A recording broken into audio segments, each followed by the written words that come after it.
What's up everyone, it's Dakota and welcome back to another modern video. And it's been a little while since we've even looked at a deck, obviously, because I took about a 2.5 week hiatus because my computer decided it wanted to not work anymore.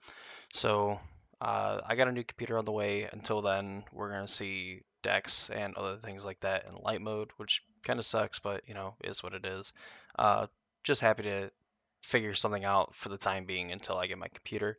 But with that being said, the first deck that we're going to take a look at is Grixis Death Shadow for a few reasons. One, if you know me at all, like I absolutely love the Death Shadow archetype in general, Grixis being the one that I played exclusively throughout its run in Modern, and it's seeing a resurgence now with some of the shenanigans that you can get into with like Underworld Breach and people finding out that Underworld Breach is just a very good card, whether you play it unfairly or fairly.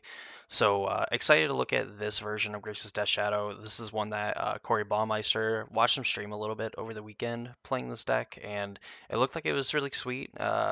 Not like too different, I would say, from like other like shadow archetypes that you would normally see, and we'll get into like some of the differences there. But of course, before we do that, I have to say, if you are not subscribed to the channel, what the heck are you doing?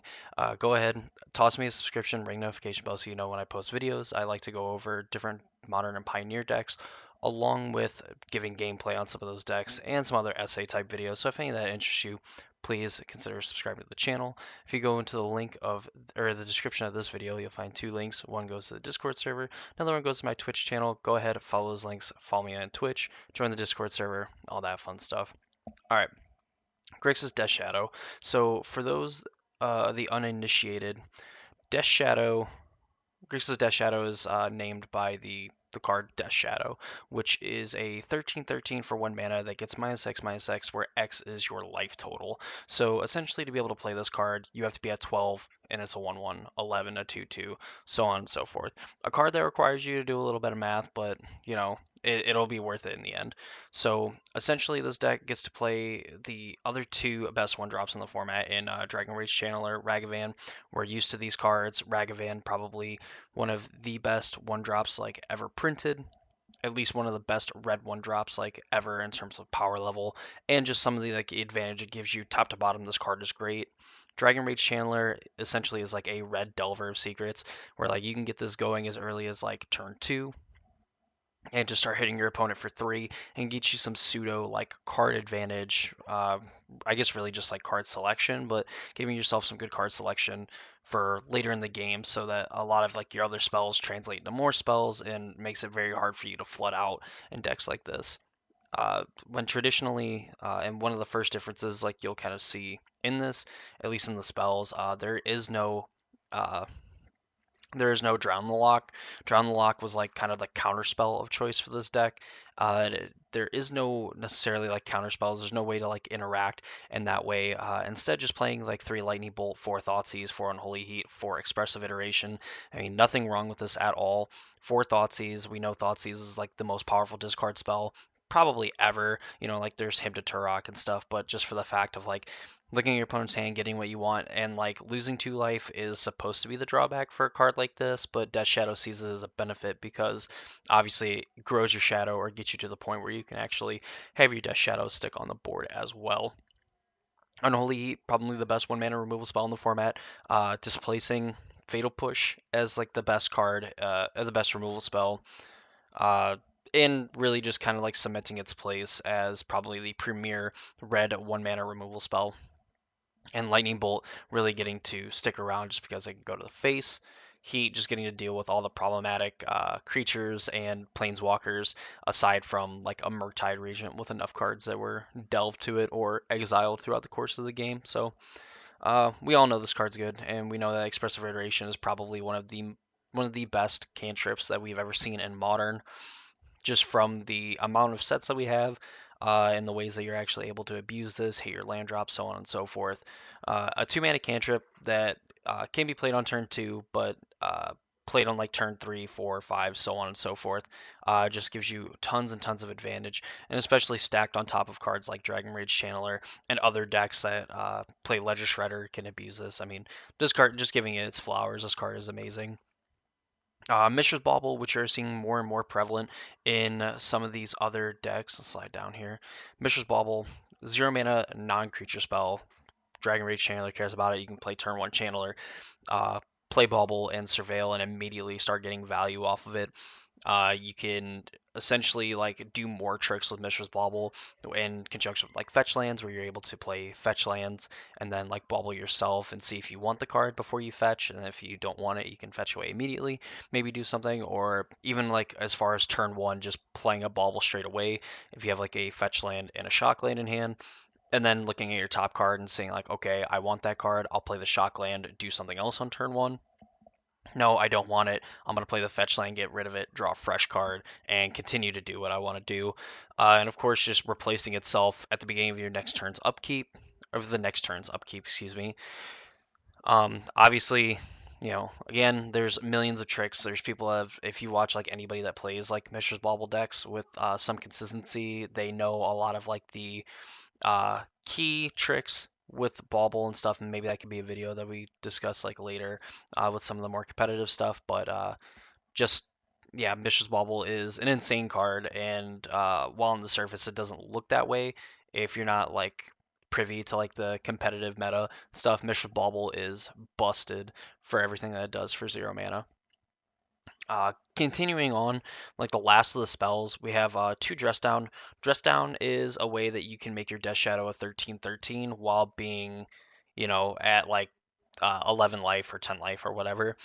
Definitely a card that replaced Teamer Battle Rage in some of the older Grixis Shadow decks, where like Teamer Battle Rage, you would get yourself down to like 4 or 5, and you have like an 8/8, 9/9 Death Shadow. You attack with it, and you could just like 18 your opponent. Obviously, if you're down to 1 or 2, like you were just one-shotting your opponent, and like each shadow was like a threatening thing. Like you were just never necessarily beating Teamer Battle Rage. And like Dress Down is sort of kind of the same way, while having like the added utility of stopping the pitch elementals. Endurance, like messing with your graveyard, especially as like an Underworld Breach deck slash Unholy Heat slash like Dragon Rage Channeler deck, can be very annoying. And you have an instant speed way of stopping that, along with like Solitudes. If your Death Shadow gets Solituded and you have like 2 of them in play, a Solitude kills both of them, just because you will go up to 13 life, and obviously then your other Death Shadow will be a 0/0 and wipe it out. So Dress Down is a way to like combat Solitudes, to combat the endurances, and even to a point, like you can get like Furies and stuff. They do get to stick around after the fact, but like a 3/4 or a 3/2 with lifelink, even like a 3/3 like double strike, really doesn't stack up well against like Death Shadows and things like that. And the fact that you are playing like a bunch of removal, like Unholy Heats and Lightning Bolts, that will just straight up deal with those cards anyway. And having the added bonus, getting to draw a card, also getting to like do some things with like Underworld Breach, where like you have your like you go to your end step and you have like the breach trigger to sacrifice it, just playing a Dress Down from your graveyard, so that the Dress Down sticks around through your opponent's turn and then goes away at the end of their turn, making it a little bit harder for them to interact with you and do their thing in certain matchups. Underworld Breach, this deck doing it in a fair way, and as we talked about before, more decks are kind of leaning towards more the fair way of playing Underworld Breach than the busted way. Like, sure, you have like Gruul Storm, you have the Jeskai Breach decks that focus more on the, mill out your entire deck and then play a Thassa's Oracle to win the game. But Underworld Breach in this deck is definitely like, we're playing it, we have a stocked graveyard. We're going to either unholy heat your board, we're going to bolt your face, we're going to take your best cards, we're going to rebuy iterations.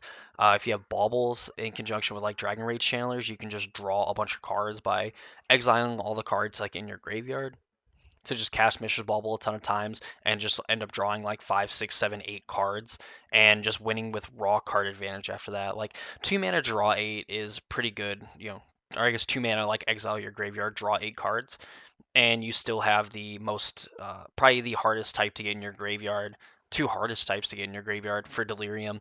So you're kind of able to, once you restock, reestablish Delirium and keep getting in with like your Dragon Rage channelers and stuff. And if you draw another Underworld Breach, Again, and just having like multiple cards in hand, having multiple like Dragon Rage channelers in play, you'll be able to fill up for like another breach really easily and be able to probably win the game on the next one. Um, the other enchantment and a card that you don't necessarily see in this deck is Fable the Mirror Breaker. Obviously, this enchantment is busted. It's been great in Standard. It's been great in Pioneer, and it's been seeing some play in Modern with like more of the creativity decks, just being able to make a bunch more objects that you can creativity for to put Archons into play. But this deck doing it in kind of a neat way. So the fact that making a 2/2, whatever. But if it like gets to attack the same way like with Ragavan, and just getting to make more mana means that you can, you know, do obviously do more things. More mana means doing more things, but it means like getting to cast Breach and getting to cast more spells that actually cost mana. On top of, if you get a Ragavan going and then you get like a Fable the Mirror Breaker going, eventually, like when you do flip it and your Death Shadows are like 5/5s and 6/6s, you're able to just like copy them and then get in big attacks. You like copying a Death Shadow and like now you have two 6/6s attacking, and it's very hard for your opponent to beat one, let alone two that are in the red zone. And of course, as your Death Shadows get bigger, Reflection of Kiki just makes bigger Death Shadows. Getting other like Dragon Rage channelers where like you can like pay a mana, copy a Dragon Rage channeler, and then play like an Underworld Breach or something, and then like keep casting baubles, putting cards in your graveyard. It's like you're only exiling really like one card from your graveyard. And just getting to like draw a bunch of cards, or until like you find a card that you want, just casting bauble a bunch of times and then getting to draw that card. It just does a lot of stuff if it just gets to stick around, and there's not very many decks. Like obviously, people are playing like Beseiju and things like that to get rid of Reflection of Kiki, and of course, when it's on its creature side, it's a little bit more vulnerable. But your opponent does have to deal with like your Ragavans, Dragon Rage Channelers, Death Shadows.